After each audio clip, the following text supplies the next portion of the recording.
Well, hello and welcome to another edition of Weird News and Wacky History, a look behind the scenes of what's been happening throughout the years. I'm your host, Pastor Roland Moss, that old history dude. War is a tough and dangerous business, so it's always nice to hear about nice things done for the troops.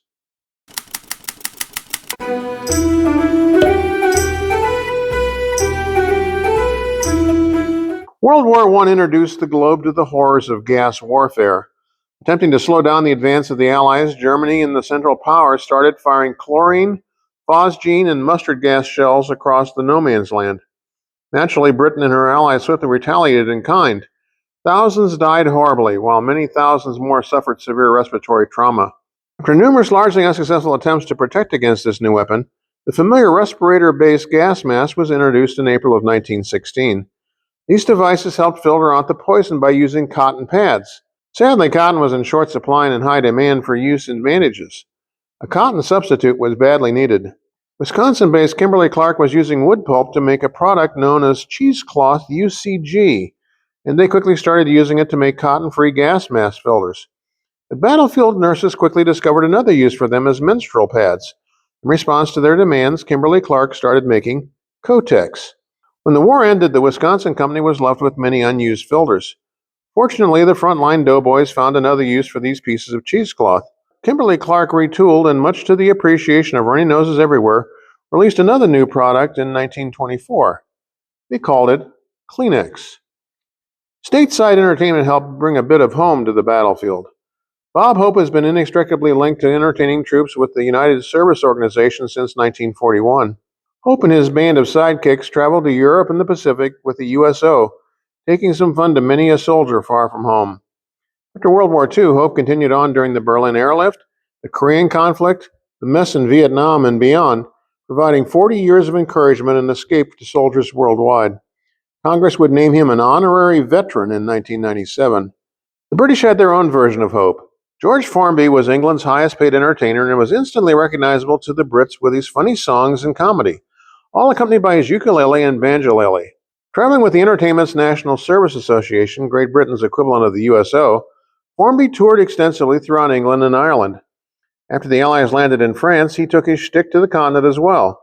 While Hope stopped just behind the front lines, Formby gave shows to troops in their foxholes, was even seen crawling through trenches to bring entertainment to the men at the very front.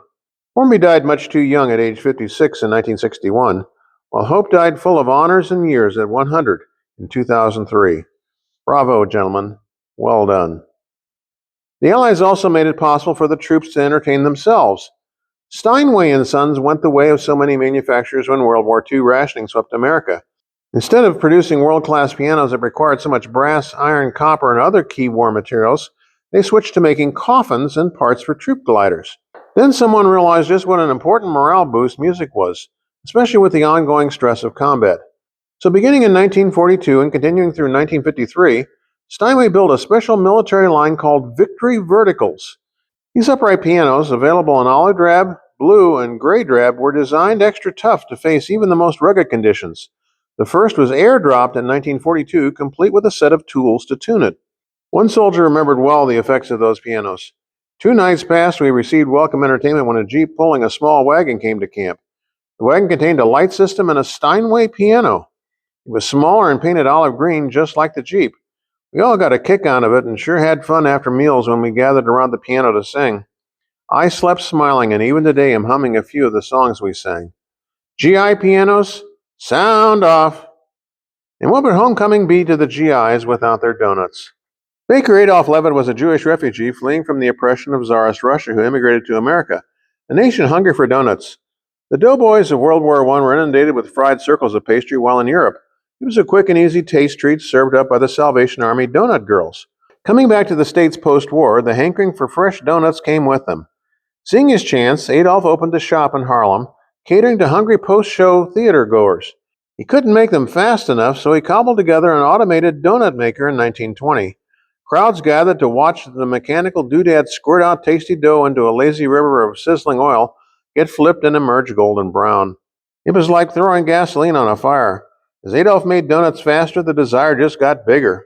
The Jewish baker founded Donut Corporation of America and sold his products through the Mayflower coffee shops. By 1934, these fried goodies were billed as The food hit of the century of progress. When Adolf took his donut frying machine to the Chicago World Fair, Adolf was soon worth a sizzling $25 million. Every June 3rd, when we celebrate National Donut Day, thank Adolf for making life so enjoyable.